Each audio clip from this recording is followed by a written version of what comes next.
Hi all! ഞങ്ങളിതാ weekly പർച്ചേസിങ്ങിന് ഇറങ്ങിയതാണ്. അപ്പൊ പോകുന്ന വഴിക്ക് നമുക്ക് ദിനേഷിന്റെ വീട്ടിലൊന്ന് കേറണം ട്ടോ.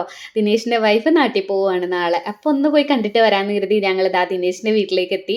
ഞങ്ങള് ചെന്നൊരു കോഫിയൊക്കെ കുടിച്ച് കുറേ നേരം വർത്താനമൊക്കെ പറഞ്ഞ് അങ്ങനെ ഇരുന്നു ട്ടോ. ഇറങ്ങാൻ നേരത്താണ് പിന്നെ വീഡിയോ എടുത്തില്ലല്ലോ എന്ന് ഓർത്തത്. പിന്നെ ദാ ഇവരോട് തന്നെ പറഞ്ഞിട്ട് ഒരു വീഡിയോ എടുത്തു തന്നതായിട്ട് കാണുന്നത്. 3 പേര് ഇതില് മിസ്സിംഗ് ആട്ടോ. ദിനേഷ് എടുത്ത വീഡിയോ ബ്ലറർ ആയതുകൊണ്ട് പിന്നെ ഞാൻ ആഡ് ചെയ്യാൻ നിന്നില്ല. അവിടുന്ന് ഇറങ്ങി ഇതാ നമ്മുടെ പർച്ചേസും കാര്യങ്ങളൊക്കെ കഴിഞ്ഞു ട്ടോ. ഇത്തവണ ദാ കുറച്ച് നട്ട്സ് വാങ്ങിക്കാൻ വേണ്ടി പോയതാണ്. അപ്പൊ ദാ ഡ്രൈ ആയിട്ടുള്ള വെജിറ്റബിൾസ് കണ്ടു ട്ടോ. എനിക്കത്ര ടേസ്റ്റ് ഒന്നും തോന്നിയില്ല. ഇച്ചിക്ക് വേണോന്ന് പറഞ്ഞപ്പോൾ ഞാൻ കുറച്ച് വാങ്ങിയിട്ടുണ്ടായിരുന്നു. ഇത് മിക്കവരും കണ്ടിട്ടുണ്ടാവും. ഞാൻ ആദ്യമായിട്ട് കാണുന്നതാ ട്ടോ.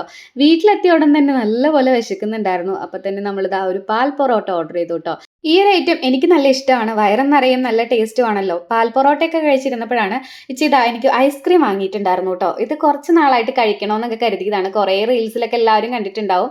അപ്പോൾ ദാ നമ്മളും വാങ്ങിയിട്ടുണ്ടായിരുന്നു. ഈ പുറത്തെ ഈ മാംഗോന്റെ ഷേപ്പ് വരുന്ന ഈ കോട്ടിംഗ് ഉണ്ടല്ലോ, അതെനിക്ക് അത്ര ഇഷ്ടമായില്ല കേട്ടോ. അതിനെന്തോ ഒരു ടേസ്റ്റ് പോലെ തോന്നി. ഉള്ളിൽ നോർമൽ ഐസ്ക്രീം കേട്ടോ. അപ്പം അത്രയേ ഉള്ളൂ. എല്ലാവർക്കും ടാറ്റാ, ബൈ.